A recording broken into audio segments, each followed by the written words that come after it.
আরে কালকের ভিডিওটা দেখে যারা যারা আমার পেট খারাপের দোয়া করছেন তাদের জন্য আজকের ভিডিওটা। ভাই আসল মজা তো আজকের ভিডিওর মধ্যে। আজকের ভিডিওটা দেখলে না বুঝতে পারবেন কেমনে এরম সুস্বাদু গোশত রান্না করে ঘরে বইয়া খাইবেন। ঠিক আছে, আজকের ভিডিওটার সাথে থাকুন, টম অ্যান্ড জেরির সাথে থাকুন। বহু অপেক্ষিত ঔষের গোশত রান্ধনের ভিডিও আজও আপনাদের সামনে নিয়ে আসছি।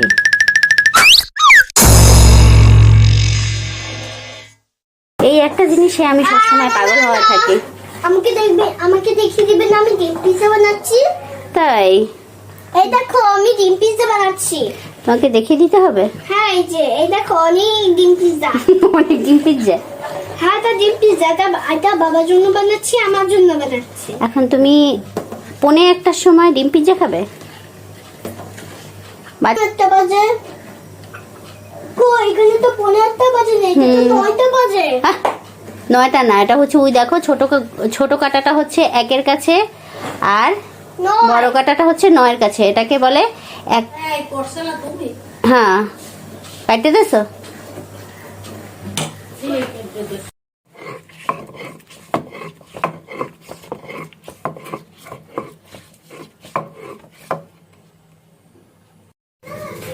রান্নার আবার কিছু প্রিপারেশন থাকে। প্রিপারেশন হচ্ছে গিয়ে যেমন মশলাগুলো যদি একটু এরকম হালকা গরম পানি দিয়ে এরকম আগে থেকে পেস্ট করে রাখে, একদম বাটা মশলার স্বাদ পাওয়া যায়। এটা হচ্ছে ধনিয়া গুঁড়া, কাঁচা ধনিয়া গুঁড়া এরকম গরম পানি দিয়ে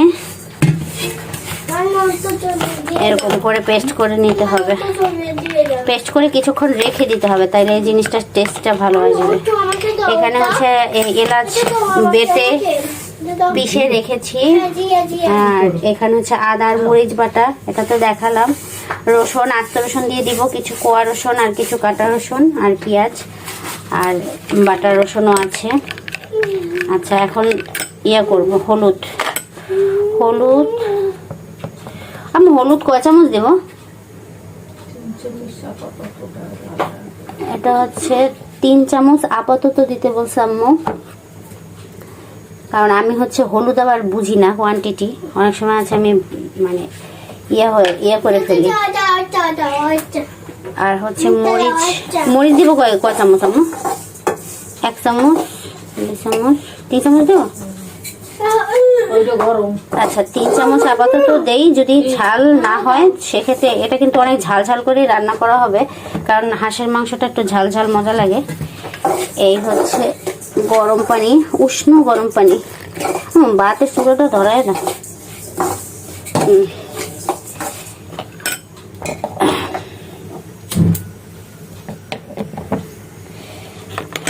হলুদ আর মরিচটা আমি আর আলাদা করলাম না, এটা একসাথেই গোলাই ফেলতেছি। যেহেতু একসাথেই দিব, শুধু শুধু 2টা বাটি মাইখা লাভ নেই। আচ্ছা এর মধ্যে কি লবঙ্গ দেওয়া হবে আম্মু? হ্যাঁ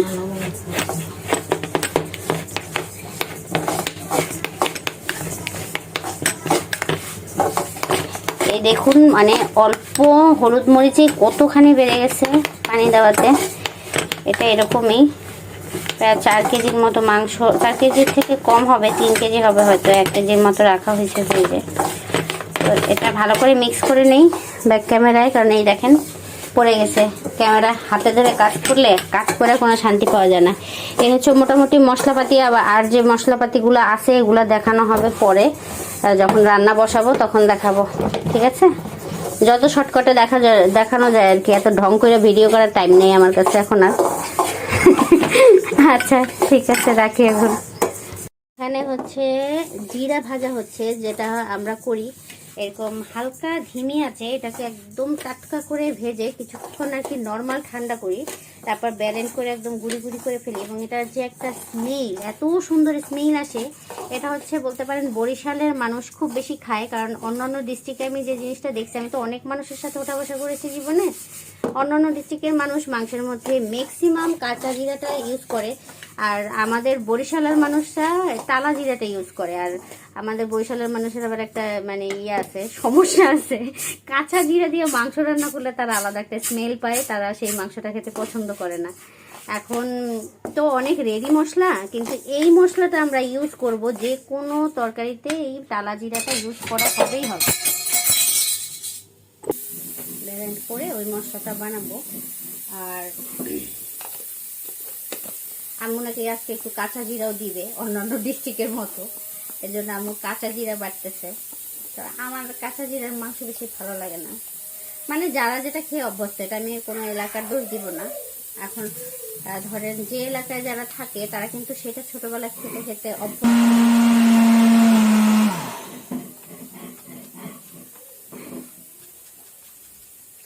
বারবার করে ঝাঁকিয়ে ঝাঁকিয়ে নিতে হবে। এবং এটা কিন্তু এতখানি মশলা আমি দিব না, এটা হচ্ছে আমি পুরো মাসের জন্য একসাথে এরকম ব্যালেন্স করে একটা কাচের কৌটায় রেখে দিই। এটার ঘ্রাণ একদম অটুট থাকে যদি কাচের কৌটায় রাখা হয়। এবং যে কোনো ধরেন মাছের ঝোল খাবো কিংবা যে কোনো মুরগির ঝোল খাবো, মুরগি মাছ যে কোনো মানে গ্রেভি আইটেমের মধ্যে এটা লাস্টে একদম উঠানোর আগে দিয়ে দেওয়া হয় এই জিরার, টালা জিরার পাউডারটা। আমাদের এলাকায় আমরা ইউজ করি, আপনারা ট্রাই করে দেখতে পারেন।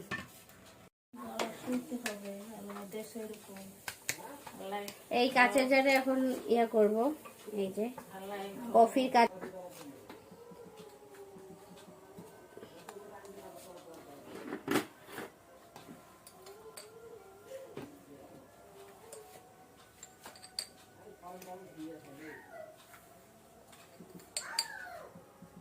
একদম এয়ারটাইট একটা কৌটায়, এরকম কাঁচের কৌটায় এরকম ঢুকে রাখতে হবে। এই 1 কৌটার মতো হয়েছে, তবে এটার মধ্যে মেবি 2 চামচ কিংবা 3 চামচ ইউজ করা হবে। আচ্ছা, যতটুকু ইউজ করা হোক সেটা দেখাবো যখন রান্না করা হবে। তো এটা রেখে দিই এখন। তো এই মশলাটা বাটার দেখানো হয়ে গেল আজকে রেসিপির মধ্যে, কারণ এটা অনেকেই জিজ্ঞেস করে এটা কিভাবে, মানে আমি যখন যাদেরকে রান্না করে খাওয়ানো হয় মাংস, আম্মুর হাতে রান্না কিংবা আমাদের হাতে রান্না, তখন অনেকেই জিজ্ঞেস করে যে অনেক আলাদা একটা ফ্লেভার আসতেছে, তো কি কারণে এই ফ্লেভারটা আসতেছে। সেটার ফ্লেভারটা হচ্ছে এই টালা জিরার গুঁড়া, একদম লাস্টে দিয়ে দিতে হয়। এই ফ্লেভারটা অনেক সুন্দর, একটা 2-3টা কাঁচামরিচ আর এই টালা জিরার গুঁড়াটা যদি ইউজ করা হয় অনেক অনেক বেশি টেস্ট হয় কিংবা অনেক সুন্দর ফ্লেভার আসে। এখানে প্রথম দিয়ে দেওয়া হয়েছে তেল, তারপরে পেঁয়াজ রসুনটা একবারে ঢেলে দেওয়া হয়েছে। গোটা রসুন, পেঁয়াজ কুচি, রসুন কুচি সব একসাথে ঢেলে দিয়ে ভালো করে লাল লাল করে ভেজে নেওয়া হচ্ছে তেলের মধ্যে। তারপর যত গরম মশলা আছে, দারচিনি, এলাচ, তেজপাতা, তারপরে দেওয়া হচ্ছে লবণ, খুব ভালোভাবে এটাকে কষানো হচ্ছে। তারপরে হাঁসের মাংসটা দিয়ে দেওয়া হচ্ছে। তো ওভারঅল একদম নর্মাল আইটেম যেভাবে আমরা মাংসটা বসাই, রান্না করি, ঠিক সেভাবে করেই সব বসানো হয়েছে। তারপরে যে পেস্ট করে রাখা ধনিয়ার পাউডার, মরিচ পাউডার, হলুদ পাউডার এগুলো অ্যাড করে ভালোভাবে কষিয়ে নেওয়া হচ্ছে। এবং এলাচের পাউডারটা সবার লাস্টে দেওয়া হচ্ছে। এলাচটা যেহেতু আমরা বাটাবাটি করে দিয়েছি একদম ফ্রেশ এলাচ, এজন্য ঘ্রাণটা কিন্তু অনেক সুন্দর আসবে। তো এটা এখন খুব ভালো করে নেড়ে চেড়ে কষিয়ে এরকম থকথকে ঝোল বের করানোর পালা, কারণ এটা কিন্তু টোটালি পানি ইউজ করা হয়নি এ পর্যন্ত। এরকম কষিয়ে কষিয়ে ঠিক এই পর্যায়ে এসেছে তেল ঝোল, ঠিক তখন কয়েকটা লবঙ্গ দিয়ে দিতে হবে এবং গরম পানি দিয়ে দিতে হবে। লবঙ্গটা অবশ্যই লাস্টে ইউজ করবেন, কারণ লবঙ্গতে প্রচুর পরিমাণ ঝাঁজ থাকে, যেটা আরও বেশি একটা ঝাল ঝাল ক্রিয়েট করে, যেটা বাচ্চাদের খেতে খুব প্রবলেম হয়। বড়রা অনেক সময় এরকম করে। যাই হোক, তারপরে একদম টকবগে গরম পানি দিয়ে আবার গ্যাসের ফ্লেমটা জ্বালিয়ে দিতে হবে। এবং দেখুন, এটা কিন্তু এমনিতেই একদম তেল ঝোল ছিল, তার ভেতরে হাঁসটা সিদ্ধ হতে যতক্ষণ সময় লাগে ঠিক ততক্ষণ পর্যন্ত এটা কষিয়ে নিতে হবে এরকম পানি দিয়ে। তো আমরা আলু ইউজ করব, তো মাংসটা একদম পুরোপুরি পারফেক্টলি রেডি হয়ে যাওয়ার পরে এরকম দেখুন, ঠিক এরকম থকথকে ঝোল পারফেক্টলি রেডি হয়ে যাওয়ার পরেই এটাকে ওয়েট করতে হবে একদম সিদ্ধ হওয়া পর্যন্ত, নরম হওয়া পর্যন্ত। ঠিক তারপরেই আলুটা ইউজ করতে হবে। তো আজকে কপালে কি আছে জানি না, গ্যাস শেষ হয়ে গেলেও পারে। এই যে হয়ে গেছে মোটামুটি মাংসটা সিদ্ধ, অনেকক্ষণ পরে, প্রায় 2 ঘন্টা যুদ্ধের পরে মাংসটা মোটামুটি সিদ্ধ হয়েছে। এখন দিয়ে দেওয়া হয়েছে আলু, এবং আলুটা কিন্তু আলাদা একটু ভাপে প্রেশার কুকারে সিদ্ধ করে নেওয়া হয়েছিল, আধা সিদ্ধ করে নেওয়া হয়েছিল একটু হালকা লবণ দিয়ে। তারপর একে একে জিরার গুঁড়া, বেরেস্তা ভাজা এবং কয়েকটা কাঁচামরিচ এবং 2টো আস্ত রসুন দিয়েই তৈরি হয়ে গেল আমাদের রান্না রেডি। এখন খাওয়া দাওয়ার পালা। 2টা দাও। এখন বলো খাইতে কেমন হয়েছে? First class.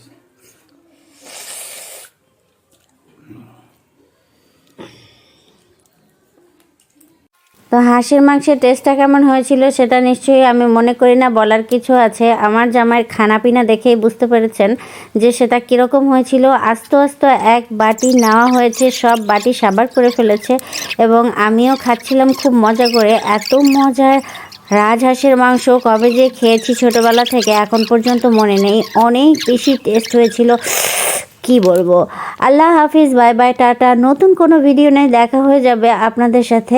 সেই পর্যন্ত ভালো থাকবেন, আমাদের সাথেই থাকবেন ফলো করে। আল্লাহ হাফিজ।